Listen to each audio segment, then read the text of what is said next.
Effective use of all design and modify supply chain work processes include engagement of all functions in the development and design stages and integration with major global processes such as manufacturing and engineering global project methodology. This is a work process.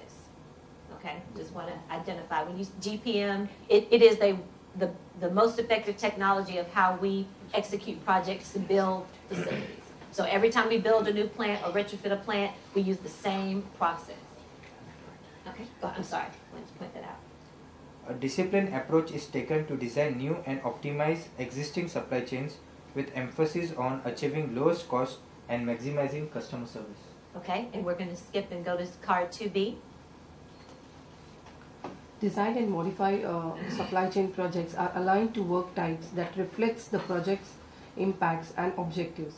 Some projects may use multiple work types. The design and modify supply chain work process is designed to align with the MET, work process or methodology of each work type. The 5 key work types are plant and facility. Work type supports project leveraging the global project methodology to build new facilities or modify, upgrade or expand existing facilities. Feasibility study. Feasibility study work type leverages the technology implementation for competitive advantage work process. Examples include switching to the alternative transportation modes and accessing potential locations for a single plant facility or up to a multi-plant integrated site. Network optimization. Network optimization determines the most effective production and shipping points for all products simultaneously against business constraints. Examples include more efficient mode of transport and customer rationalization. Work process and information technology. Work process and information technology work type supports project leveraging project delivery methodology to create or modify supply chain work process or systems. Mergers and acquisitions. Mergers and acquisitions work type is designed to support acquisitions, divestitures, joint ventures and strategic alliances. Mergers can create network optimization opportunities within supply chain. An example includes evaluating newly acquired warehouses and terminals for lowest cost to serve. Okay, good. Thank you. And we are going to skip a couple of items here, but I would like to show you again an example, D and MSC, Design and Modify Supply Chain. If you'd like more information on how that works and the tools and actually, I mean, of course, we have a Design and Modify Supply Chain segment here, yeah. Right? Obviously, yes. But again, whether it's here, whether it's Midland, whether it's wherever, we're all using the same work process and tools and techniques. Okay, we have a very quick 10-minute break, and I will ask that you please adhere to the 10 minutes. We have a long way to go. And when we get back, we have an example of a design and modify supply chain project that we'll do for about 5 minutes, okay? Any questions so far? Good? Okay. See you in 10 minutes, okay? Design and modify a sample project to do. And so I have here, I have the cards, but I'll show them on the screen. If we could just sort of put them on the middle, I'm sorry, thank you, on the middle of the map. Oh, there it is. Okay. So now we have our example of design and modify supply chain activity. And let me see. Just make sure everyone can read. So basically what we have is a list of parameters for an imaginary project. Okay, and you can see the map of the production facility. We have new customer locations, existing customer locations, and I'll show the map on the screen. And these are all the parameters of the project. And what we're trying to determine is what are the concerns that we should have in developing a brand new supply chain. And we'll give you information and talk about some of those concerns, okay? So, and then I can read this, okay? Following a feasibility study, Dow Business A has decided to build a new production facility at an existing site in North America. The facility will produce two products, Dangerthene and calcium sulfide. Dangerthene is probably dangerous. Calcium sulfide is probably safe. We're really creative with the names. Dangerthene is a hazardous material, while calcium sulfide is non-hazardous. However, both products will be subject to a government regulation that requires the production facility to be able to track where the materials are at any point in time. No current capability exists for this tracking today. Dangerthene and calcium sulfide are liquid products that will be sold in North America. Calcium sulfide is currently produced at a facility in Colorado. The current total cost to serve is 50 cents per pound. However, the benchmark industry standard is 45 cents per pound. Dangerthene and calcium sulfide are both produced from the same two raw materials. One is a liquid and one is a dry. The liquid material is available from several suppliers, while the dry material is currently only produced by one manufacturer located on the West Coast. Okay? So again, so everyone can see the map, it's very simple. It's just a manufacturing facility in what's supposed to be Colorado. We have new customers. We have existing customers. It's not that big of a deal. We've got some product ranking A customers, C customers. A customers are, of course, high volume, high margin, whereas C customer would be low volume and low margin.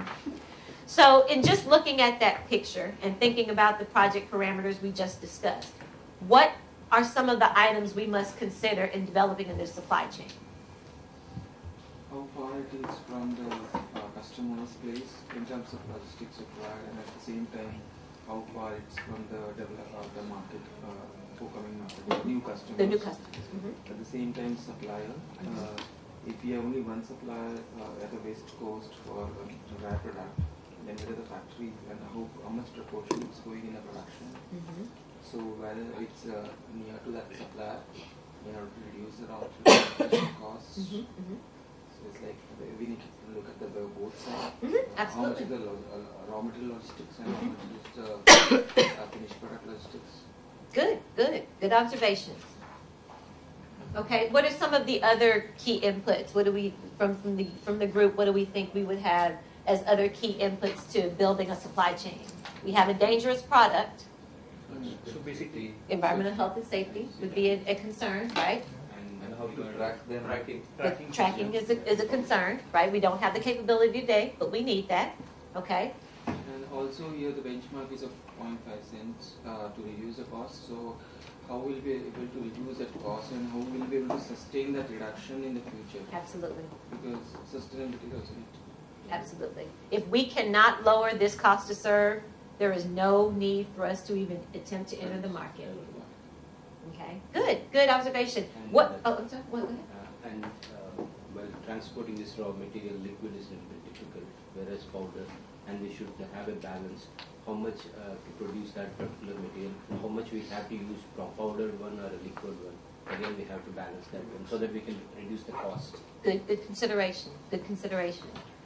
What would be some of the business metrics that we would want to put in place to help measure our success should we enter this market? We're able to reduce the cost to serve. We can compete with the industry standard. What are some of the metrics we may use to measure our performance? Capacity utilization of this particular plant. The plant capacity, okay. What else would we use? Transportation cost. Transportation. So you can say cost to serve Cost to serve. overall, right? Overall. Customer satisfaction. Service levels, exactly, and metrics around inventory, perhaps day sales and inventory. Good. Those are all excellent. And then we've already identified the two major gaps here. One being the current cost to serve, and the other being the inability to currently track the products. Right. Good. So, what roles do you imagine would be sitting at this table around this project team? And when I say roles, I mean, not just planning and scheduling, but EH&S we would see, purchasing, finance, Marketing. marketing, production, manufacturing, logistics, absolutely. Also finance. Mm-hmm. Good. So that was quick. That was the activity. Any questions? Okay, so in my day-to-day job, I get to do that all day long. I get to struggle and be really, really creative with the other functions and figure out how are we going to improve these supply chains. Sometimes it's not quite that glamorous. All right? Excuse me, Lisa, I have Was this a real case? No. It's not a real case, but it happens all the time. Yeah, the projects like that all the time. Okay, we have a yes question. I I'm sorry. have a question. Uh-huh. Just now you said the two points. That is, one is cost to serve, and the other is to track the product. Can you please explain it in bit detail, because I did not get that point basically. Oh, the ability to track the product. So, for example, the facts of the case presented state that there's a government regulation that requires the production facility be able to track the materials at any point in time. So that's one of the standing requirements of the project. But it also says that today we do not currently have the capability to track this product. So we can't manufacture this product if we can't track it, because then we would be breaking a government regulation, and we would not be able to, we couldn't run a business that way. So the government says that one of your products is dangerous and you have to be able to track it. Right now, we don't have a way to do that.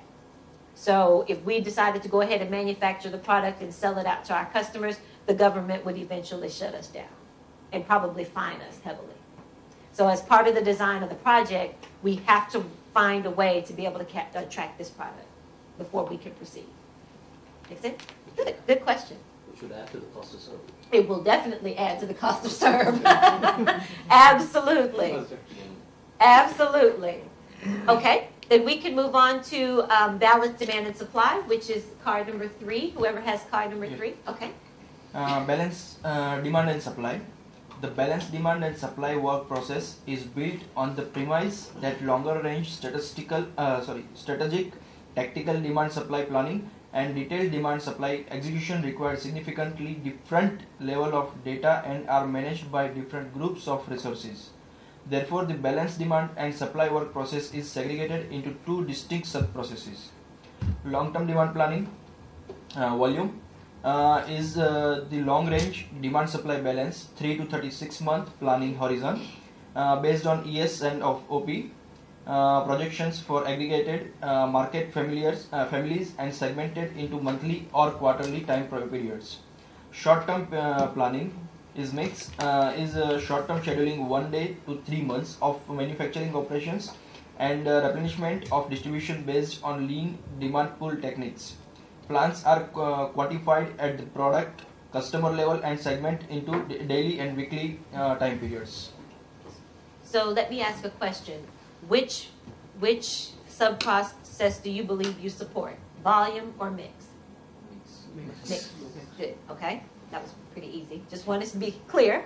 So if someone could read under balanced demand and supply the elements that support that segment, and then we have a new introduction of an icon, an IT icon. So we've got some information within the diamond system that's very important to this step. Okay? Anyone can read? Balance. Yeah, go ahead. Balanced demand and supply. Cross-functional work process that business use to operate with a demand-driven mentality. Enables businesses to match supply with demand and manage inventories to achieve financial objectives. Links high-level strategic plans with day-to-day operations. And what are the elements in the little yellow IT icon? Demand, supply, inventory, performance versus plan. Okay, so these are pieces of data that are within the SAP system that help support this activity. Is there anyone in this room not familiar with the S&OP or Executive Sales and Operations Plan? Anyone not familiar? Good. So we see these people sitting around this table, and I will ask you the question, where do you believe you link into the ES&OP in your scheduling roles? Supply chain. Under supply chain, we have the mix and volume placards out here that describe the same information, and we have planning. So you are executing the plan that comes out of the ES&OP balance, right? So executing the demand plan, executing the supply plan, executing the raw material plan, my raw material schedulers. You are actually along these blue arrows. Okay, make sense? We have paragraph number 8 on the larger cards. Who has the larger? No, it's paragraph 8, yes. Inventory targets are set at an aggregate family level. Target customer service levels, demand variability and supply variability are considered when setting inventory targets. The executive sales and operations planning process is a common line